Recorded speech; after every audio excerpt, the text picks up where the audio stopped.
Assalamualaikum warahmatullahi wabarakatuh. Bismillahirrahmanirrahim. Alhamdulillahi ala ni'amihi fi awwali syahri minas sanadil hijratit tammah alladzi ja'ala hadzal yawma min a'dhamil ayyamir rahmah. Ashhadu an la ilaha illallah wahdahu la syarikalah, la na'budu illa iyyah, wa ashhadu anna sayyidana Muhammadan abduhu wa rasuluh, Nabiyyur rahmati wa syafi'ul ummah.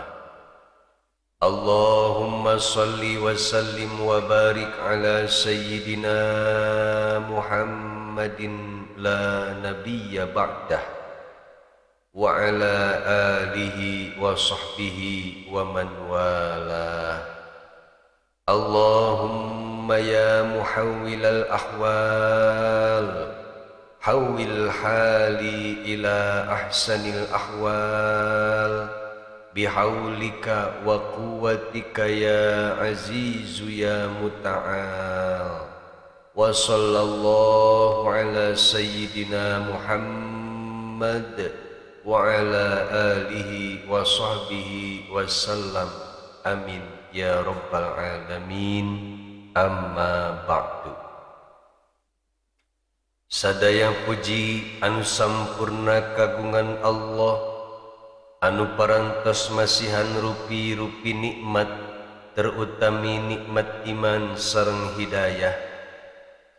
Salawat sareng salam mugi salamina dicurahkeun ka sayyid urang sadayana, nyaeta Kangjeng Nabi Muhammad sallallahu alaihi wasallam, putrana Sayyid Abdullah.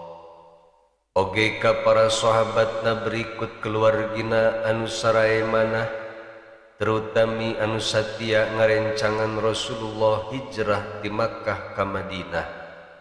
Oge pamudah-mudahan sholawat sareng salam dicurahkeun ka urang sadayana anu kacida pisan meryogikeun kana rahmat sareng syafaat Rasulullah sallallahu alaihi wasallam. Amin ya Allah ya rabbal alamin. Alhamdulillah, urang sadayana masih keneh di pasihan yuswa dugi ka sasih Muharram, nyaeta sasih pertama dina taun Hijriyah. Kukituna dina sababaraha dinten kapengker sebagian umat Islam menyambut dongkapna tahun baru Islam dengan penuh sukabunga. Aya anu pawai obor, aya anu istighosah, aya anu tabligh akbar, dan lain-lainna. Eta sadayana sae untuk syiar Islam. Tapi dibalik kemeriahan pawai obor sebagai simbol syiar Islam, aya anu langkung penting dina ketika tahun baru ieu, nyaeta muhasabatun nafsi, mengkoreksi diri sakumaha asar ti Amirul Mukminin nyaeta Sayyidina Umar ibni Khattab radhiyallahu anhu, hasibu anfusakum qabla an tuhasabu. Gerak koreksi diri adaranjeun sebelum dikoreksi di hadapan Allah Subhanahu wa ta'ala.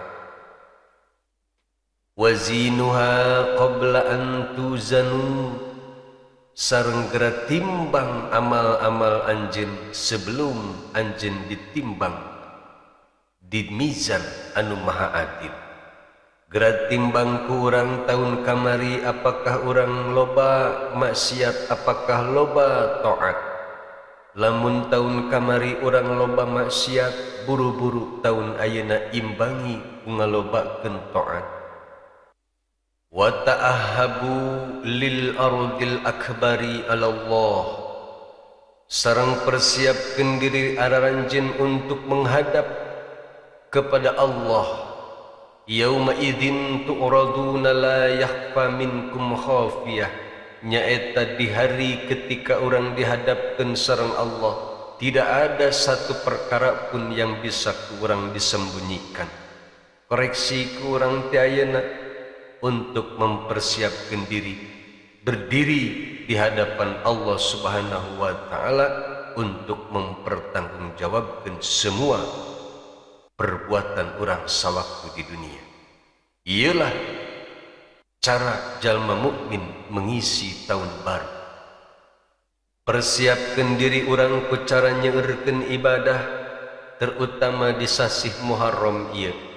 Margi ieu sasih teh mangrupikeun salah sawiyo sasih anu mulia sakumaha firman Allah dina surat At-Taubah ayat 36. Inna iddatash syuhuri 'indallahi isna asyara syahran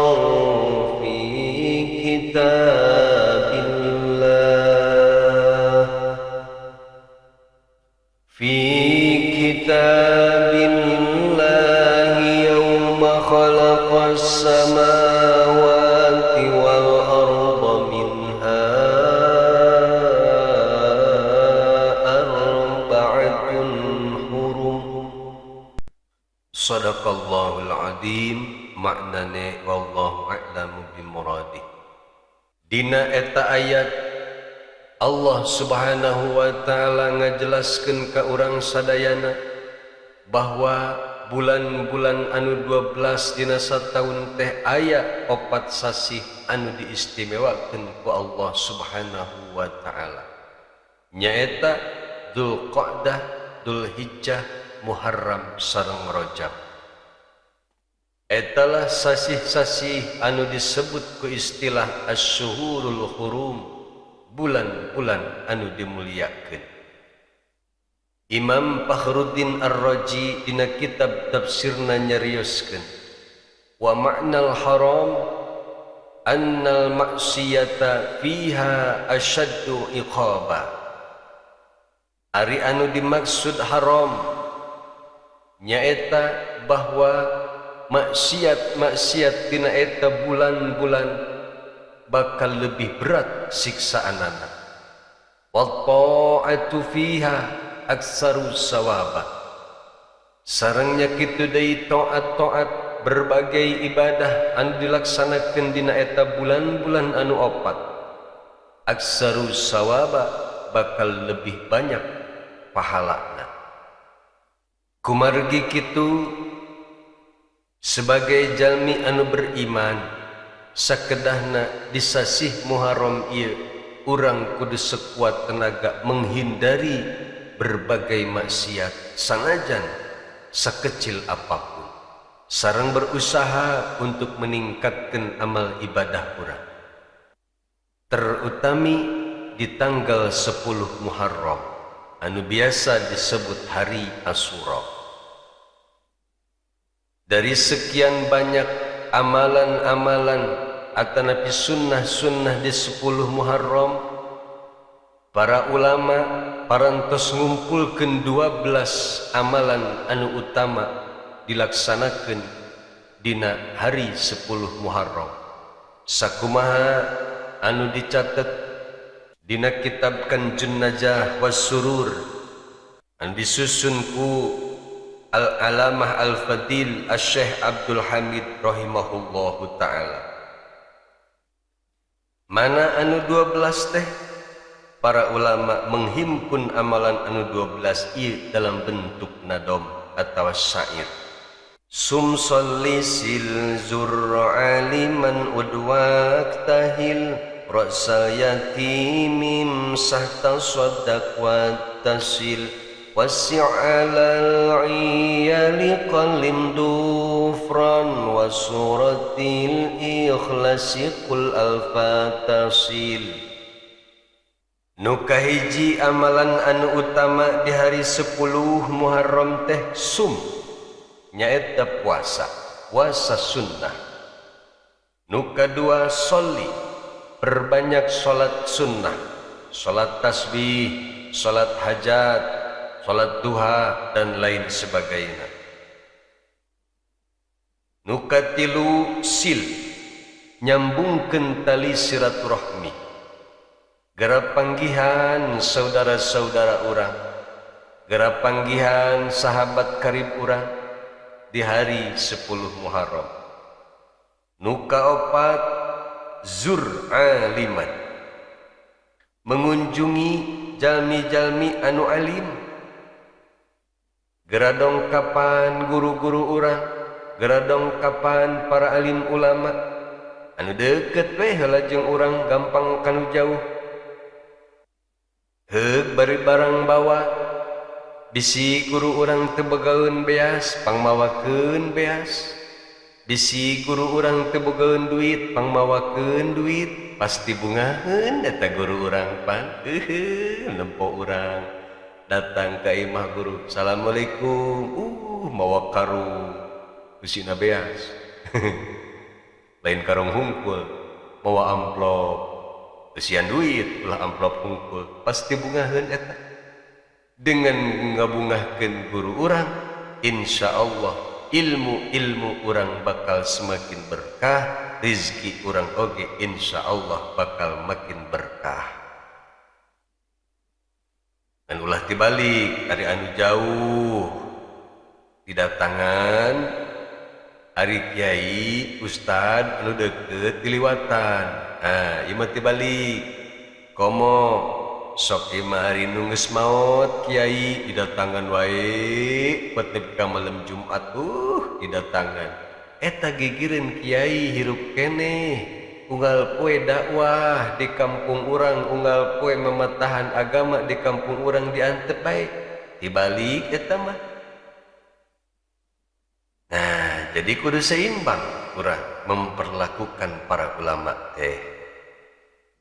Anu kagenep ud ngalongok jalmi anu teu damang, ieu geus sangat besar pahalana.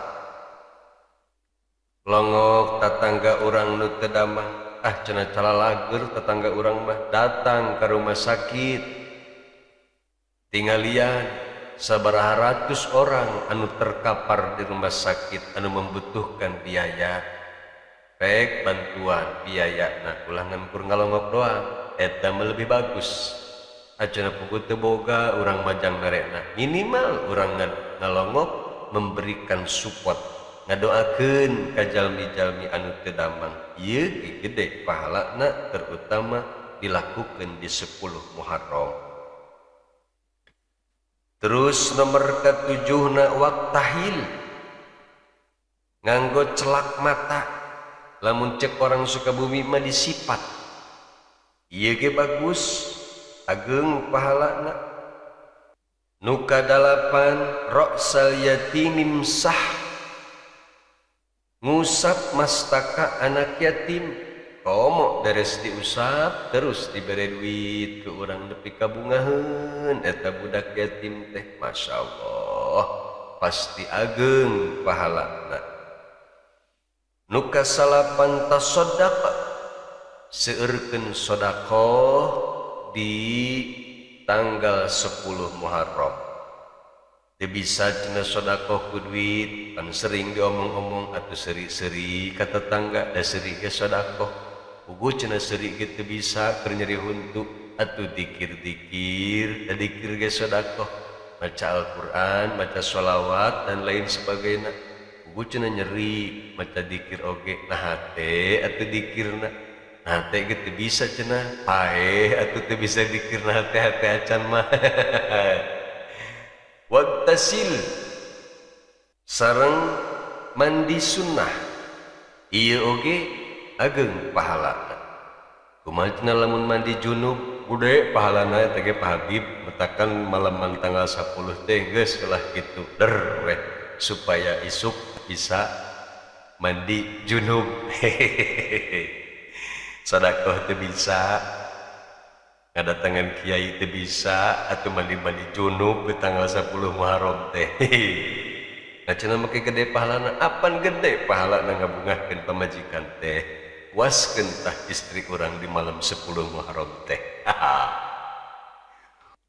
Naon deui cenah amalan di 10 Muharram teh? Wasi' alal iyali, luaskeun nafkah keluarga anjeun. Maksudna tambah resiko dapur keluarga anjeun. Lamun biasana orang masihan resiko dapur ka istri 100.000, maka tanggal 10 Muharram kudu dilipat gandakeun jadi 500.000. Aha, kitu kudu nama. Cek ibu-ibu teh alhamdulillah. Tah, nu matak bejaan Bu. Ka bapa, Pak, wayahna milarian artos ti ayeuna kanggo engkin tanggal 10 Muharram. Mamah kudu dibere jatah dapur 2 kali lipat. Hehehe. Terus qallim dufron, motongan kuku ge ieu mengandung pahala sunnah di 10 Muharram. Ayeuna paling babari ngabungahkeun keluarga teh bisa atuh urang memotongan kuku we bari ceurik ya sedih. Sedih ya Allah tanggal 10 Muharram teh aya ngabungahkeun pamajikan, aya ngabungahkeun anak tapi teu boga duit. Abdi marek motongan kuku baiklah nepi ka dempes sugan nepeurih-peurih di potongan kuku. Daun deui cenah nu terakhir nu ka nomor ka-12 wa suratal ikhlasi kul al-fatasil. Baca surat al-ikhlas 1000 kali, tasil maka anjeun bakal berhasil maksud. Nah, ieu kan bisa dijieunkeun kesempatan ku urang malaman 10 Muharram teh urang arek ka ditu ka dieu teh bisa arek ziarah ka ulama nya urang era da teu boga duit atawa misalkan memang jauh dan lain sebagainya. Arek puasa nya urang teh kedul, atuh amalkeun ieu we maoskeun surat al-ikhlas 1000 kali bari ngadoa ka Allah supaya urang dimudahkeun rezeki, dihampura dosa dan lain sebagainya. Pek geura penta ka Allah bari ikhlas. Etalah 12 amalan anu dianjurkeun di tanggal 10 Muharram numutkeun dina kitab Kanjun Najah was Surur. Akan tetapi Saur Al-Alim Al-Alamah Al-Fadil Syekh Abdul Hamid rahimahullahu ta'ala tina 12 amalan anu bieu dicarioskeun hadis sahih tentang eta, tentang amalan anu bieu hanyalah hadis puasa sareng menambah nafkah keluarga. Jadi ada 2 hadis anu bener-bener sahih tentang amalan di hari 10 Muharram. 10 amalan anu sanesna eta mah hadisna dhaif atanapi lemah sareng maudhu. Sakumaha anu dicarioskeun ku Syekh Al-Ahammah Syekh Ajhuri nya kitu deui dicarioskeun dina kitab An-Nafahat karangan Syekh Hamzawi. Eta hadisna maudhu sareng dhaif, tapi meskipun dhaif boleh ku urang dilaksanakeun, tidak ada masalah. Ngan anu paling ditekankeun dina tanggal 10 Muharram ieu hadisna sahih walam yarid min hadza ghairu tausi'ah wasaumi fahfaduhu wa kum muttabi'ah. Henteu aya hadis anu sahih tentang amalan di 10 Muharram kecuali menambah nafkah keluarga, ngabungahkeun keluarga dengan memberikan nafkah yang lebih, wasaumi sareng ibadah puasa dina kaping 10 Muharram. Fahfadhu maka jaga ku anjeun, laksanakeun ku anjeun, wa kun muttabi'ah sareng jadilah anjeun sebagai pengamal kana eta amalan.